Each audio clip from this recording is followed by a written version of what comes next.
Hi, my name is Marisa Victus, and I'm the author and artist behind the Obsidian Chronicles. Today, I will be reading Chapter 4 of Book 1, Obsidian Birth to Venus. The year is 2069. The next morning, Jai stared at herself in the mirror. She passed out sometime after 4 a.m. Her eyes were filled with angry red veins, and her skin was dull and caked with tear stains. Looking at her face, she feigned a smile, which only served to weaken her resolve. How could Darren believe me, she wondered. She wondered how this face could give him strength and hope when she felt empty, like someone had carved her insides out. 3 times now she'd thrown up. Despite her mother's efforts to cajole her, she couldn't keep anything down, not even the joke, the rice porridge she loved to eat on Saturday mornings. Jai, you have to eat.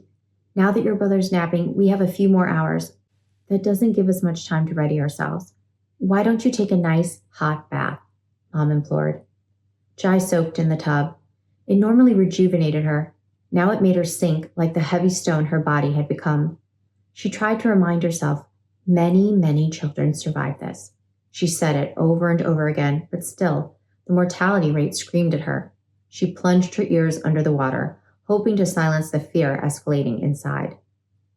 As they arrived at the hospital, Mom wrapped a shawl around Jai and squared her shoulders.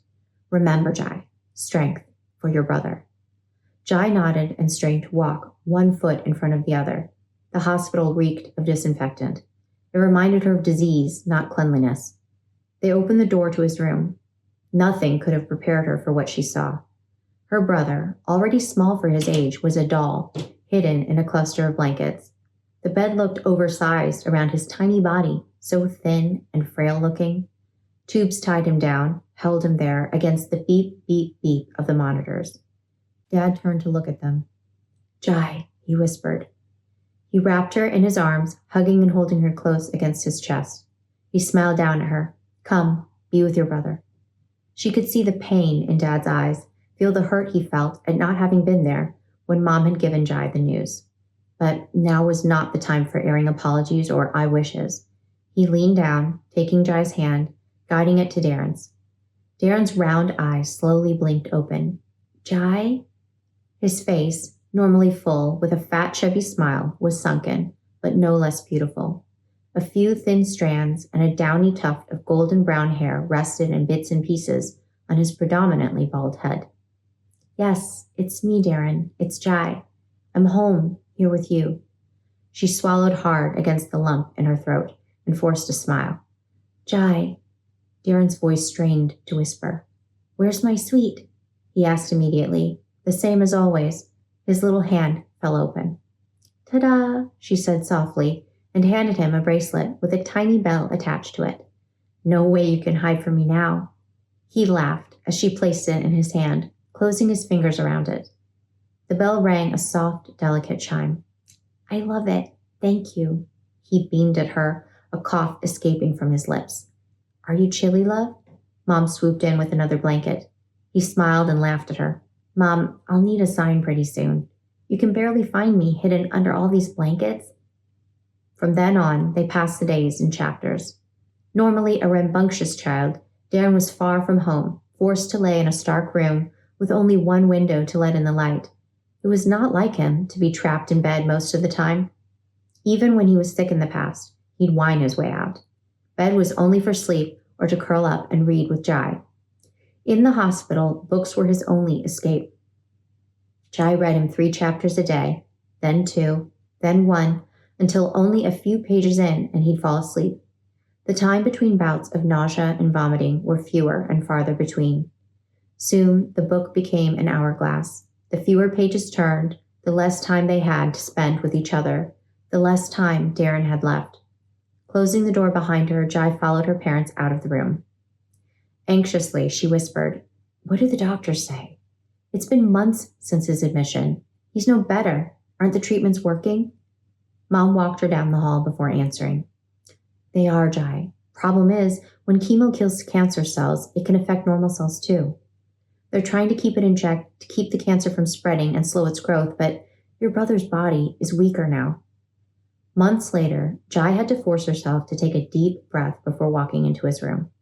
It was hard to suppress the anger and frustration she felt. especially when his condition was compounded by an additional diagnosis, acute myelogenous leukemia. It was affecting his bone marrow now.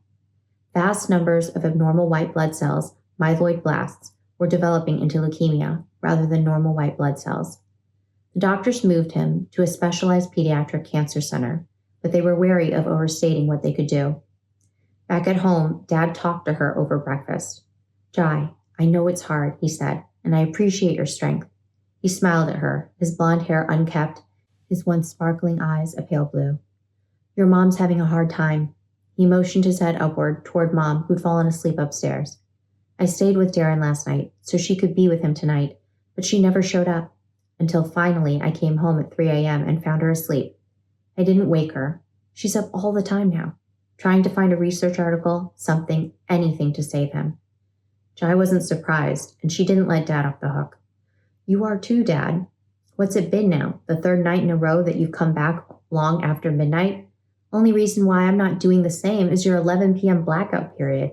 She rolled her eyes at the new curfew they'd instituted. "Others in this house could benefit from it." He smirked. I know. It's a bit silly to ask you to honor a curfew at your age. We're just trying our best to look after both our kids." He hugged Jai close and let loose what he'd found. "There were some interesting studies, new combination therapies some colleagues have sent to me. I'm reading them this afternoon before I meet you guys at the hospital." His cell rang. "Hello? What?" He walked out of the room and came back shortly. "Quickly, Jai, wake your mother. Your brother has an infection." They rushed to the hospital. A multidisciplinary team entered the room 20 minutes later. Jai couldn't help but see the doctors catch her parents' eyes, a warning that the news may be better discussed in private. But Mom guided Jai closer. Dad placed his hands on Jai's shoulders. Dr. Mitchell looked briefly at his colleagues and took a deep breath before beginning. "Darren's white blood cells have dropped in number, making him far more susceptible to infection. It's bacterial." "Antibiotics?" Mom asked urgently. "Yes," Dr. Mitchell assured her. "We've given him antibiotics, but with a shortage of red blood cells, anemia's weakened him significantly." His speech was slow and steady, as if to brace them. "His underlying leukemia has remained somewhat steady, but it's not where we had hoped it to be. It hasn't progressed any further, but an infection is a serious treatment complication, especially with the rise of extensively drug-resistant strains." Dr. Mitchell didn't say any more, likely because Jai was there. Still, the message was clear. Stay close because Darren might not make it. The next week was a blur. Jai was beside herself, sitting beside Darren as he lay motionless, rarely opening his eyes. She read to him anyway, hoping, willing her voice to reach him, to beckon him home. Mom encouraged it. It seemed to help her drown out the worry. There was so little to do but worry in that room. The doctors offered little to no reassurance.